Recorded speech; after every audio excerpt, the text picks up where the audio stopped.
اللي يعمل القرص زينا نقول له يا عمنا. ايه رايك في الجمدان ده؟ كوبايه شاي بقى كده، شاي بلبن، شاي ساده زي ما تحبي. ايه رايك في الجمدان ده؟ دي القرص الفلاحي، الطريقه اللي هنعملها بالحليب والقشطه مع كوبايه شاي كده. اوعى وشك ما تقوليش لعدوك على الوصفه دي. بسم الله والصلاه والسلام على خير خلق الله. ازيكم يا جماعه؟ عاملين ايه؟ يا رب تكونوا بخير. يوم جديد بفيديو جديد، يا رب يعجبكم. بس لو اول مره تشوفوني حط لي لايك واشترك لي في القناه. اشتراكك يسعدني وكبر لي عيلتي الصغيره. يلا بقى ندخل على الفيديو بتاعنا بقلب جامد ونسمي بالله ونصلي على الرسول عليه افضل الصلاه والسلام، ونشوف هنعمل ايه النهارده ان شاء الله باذن الله. احنا معانا النهارده شويه قرص فلاحي طريه كده باللبن الحليب وبالقشطه، ان شاء الله هيبقوا زي العسل. عشان عبد الله بقى الاجازه خلصت ومسافر عشان ياخدهم معاه يفطر منهم. هنقول بسم الله الرحمن الرحيم ونصلي على الرسول عليه افضل الصلاه والسلام ونشوف مقاديرنا ايه. طبعا معايا حليب انا غاليه لسه، ايه حاطاه في شويه ميه ايه يبرد حب عشان ما ينفعش نحطه سخن على على الدقيق. معايا 2 كيلو دقيق، معايا فانيليا، اي نوع فانيليا بقى، انا عندي الفانيليا دي هفضهم كلهم. معايا باكو كيك شيف. هنا ايه على المقص، فين حد شاف المقص؟ بسم الله الرحمن الرحيم. هنفضي كل المواد الجافه الاول على بعضها ونركنها ونشوف هنعمل ايه. معايا باكو كيك شيف كده فتحته هفضيه هنا.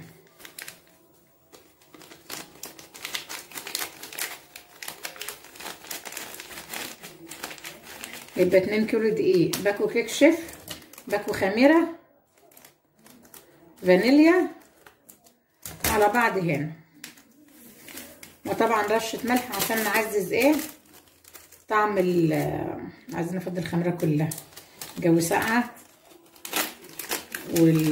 عشان القرص بتاعتنا ما تسقعش مننا. رشه ملح عشان نعادل الطعم، يعني نص معلقه ملح صغيره كده، وكوبايه سكر. انا بحب على القرص سكر كتير، بس انتوا عارفين السكر غلي بقى. انا كنت بحط على 2 كيلو دول كوبايتين سكر، قللت خالص المره ده وحطيت كوبايه. وهيبقى معايا 3 معالق سمسم هنا انا محمصاهم من غير زيت ولا حاجه، معايا في صينيه تيفال كده. وهاخد بقى اقول بسم الله الرحمن الرحيم. لحظه، شلنا الدقيق على جنب هنا، ودي كوبايه القشطه اللي معايا اهي، ودول كوبايتين ماده دهنيه زيت على سمنه. هاخدهم بس ادفيهم. هدفيهم ليه؟ عشان الجو ساقع والعجينه بتاعتي ما تسقعش معايا، يدفوا بس لا يسخنوا ولا يتقطعوا في نفس الطاسه اللي انا مسيحه فيها ايه اللي انا محمصه فيها السمسم. هحطهم على النار يدفوا بس يبقوا زي دمع العين كده. هبدا بقى بسم الله الرحمن الرحيم، اقول بسم الله ونبدا نعجن. هنا انا حطيت كل المواد الجافه بتاعتي على بعضها كده، هقلبها تقلبه حلوه هنا كده. الماده الدهنيه بتاعتي على النار بتدفى شويه.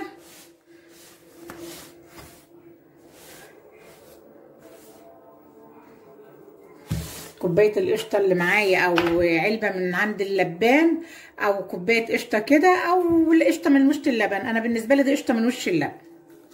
بوله حلوه كده، بوله القشطه دي بقى ولا كوبايه القشطه اللي هتحطها دي هتخليك القرص بتاعتك في سكه تانيه خالص. واغلف بقى ايه كل الدقيق بتاعي بالقشطه كده. غلفنا الدقيق كده بالقشطه، نجيب بقى ايه الماده الدهنيه اللي معايا، الزيت على السمنه، كوبايتين زيت على سمنه. بسم الله الرحمن الرحيم.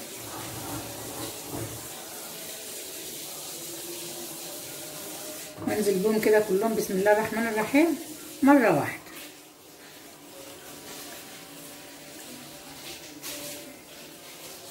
وابدا بقى اغلف الدقيق اللي معايا بالماده الدهنيه اللي بتاعتي.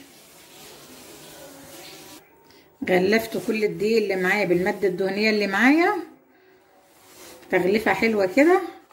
هبدا بقى بسم الله الرحمن الرحيم. انا معايا لبن حليب غلياه، جبت 3 كوبايات دلوقتي عشان اشوف الدقيق بتاعي مش زي بتاعك مش زي بتاع غيرنا، فالدقيق كله مش زي بعض، على زي ما العجينه تلم معاكي. وهوريكي العجينه هيبقى سمكها ازاي وهتبقى عامله ازاي. هو هياخد اكتر من 3 كوبايات. هنقول بسم الله الرحمن الرحيم.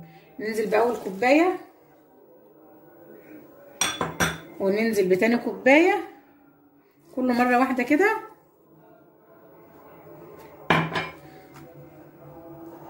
ونبدا ايه نعجن.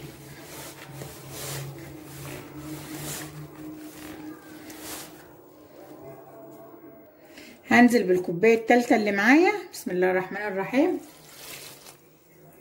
واعجن بقى، ولو احتاج ازود واحده في واحده بقى كده علشان ايه العجينه تظبط معايا. اعجنه بقى عجنه حلوه كده. بسم الله ما شاء الله.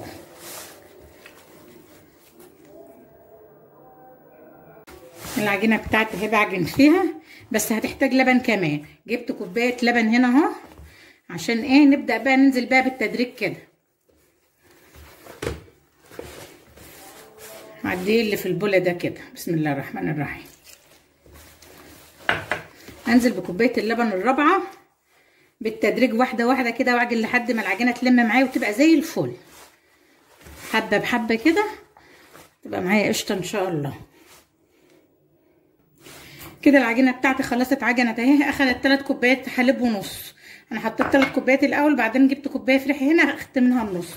العجينه بتاعتي زي الفل. ابدا بقى اغطيها بكيس بلاستيك وادفيها. انتوا عارفين ان انا بدفي العجينه بتاعتي في الشتاء على السرير تحت البطانيه عشان تدفى وتخمر بسرعه. هغطيها بقى. بسم الله الرحمن الرحيم. اتشاهد عليها كده واغطيها عشان تختمر وتبقى زي الفل معايا. على بال ما العجينه بتاعتي تختمر نعمل العجوه بقى.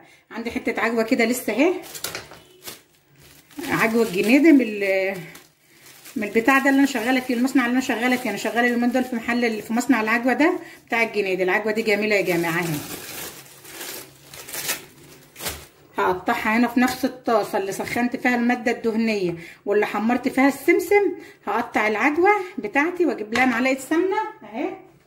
بسم الله الرحمن الرحيم. واسيح بمعلقه السمنه ده على النار. ونص كوبايه اللبن ده اشربه وانا واقفه كده. خلاص العجينه بتاعتي اختمرت اهي. بالصلاه على النبي. قعدت ساعه اهي ما شاء الله. اختمرت وبقت جميل. والعجوه هنا كورتها ما تبقاش الا حبه صغيرين كده عجوه.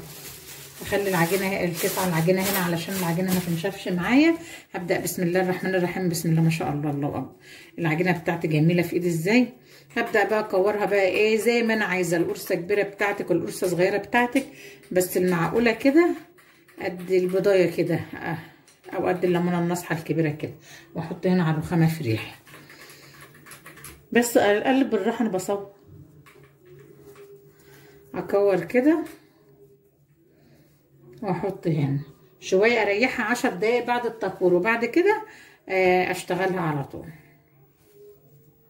خلاص هنا العجينه بتاعتي هي ريحتها شويه 10 دقايق.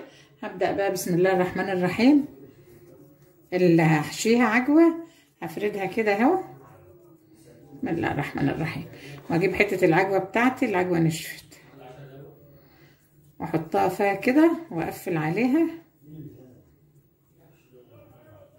تقفيله حلوه كده وافرد اهي. دي اللي هتتحشى عجوه. العجوه عندي مش كتير اصلا، مش هتعمل صينيه. العجوه خلصت. كنت جايبه كتير من المصنع بس خلصت. العيال كانوا العيال عندي بيحبوا العجوه اهي. دي القرصه اللي بالعجوه اهي. القرصه الساده الخالص اهي.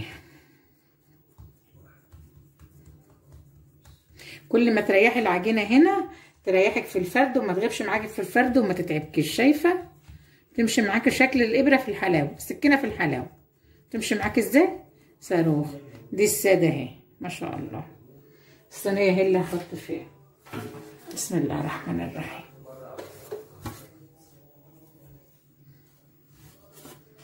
اللي هنقشها انا بحب نقشه المصفى يا جماعه. ما بنقش الا بالمصفى تبقى تحفه. نقشه المصفى دي بتبقى جميله.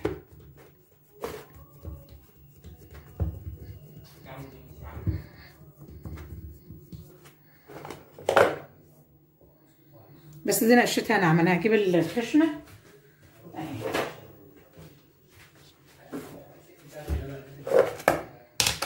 المصفى دي نقشتها ناعمه. المصفى دي نقشتها بتبقى خشنه وجميله. دي اللي احنا متعودين ننقش بها القرص معاكم. اي قرص بنعملها بننقشها في المصفى دي.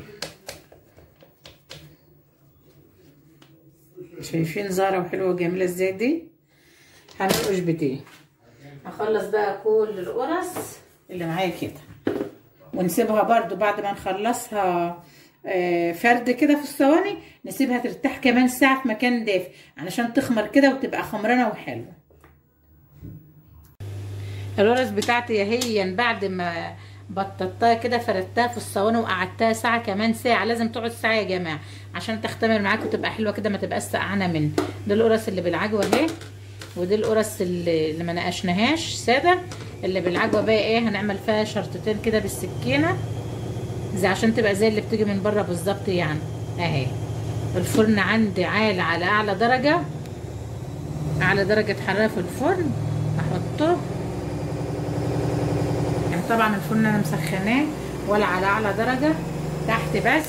هنقول بسم الله الرحمن الرحيم ونحط. لو القرصه بتاعتي استوت وبقت زي الفل من تحت وما احمرتش من فوق، هنفتح عليها الشوايه شويه وخلاص. كده القرص بتاعتي خلاص خلصت اهي، ما شاء الله عليها، بالصلاه على النبي. دي الساده. اوعى وشك. بسم الله الرحمن الرحيم. ودي اللي بالعجوه، اللي بالعجوه اللي عايزه اوريها لكم. ما شاء الله، هي يعني عظمه. ايه رايكم في الجمدان؟ ايه رايكم في الروعه دي؟ بسم الله ما شاء الله. لو استفدت من الفيديو باي معلومه لايك حلو بقى بالله عليك.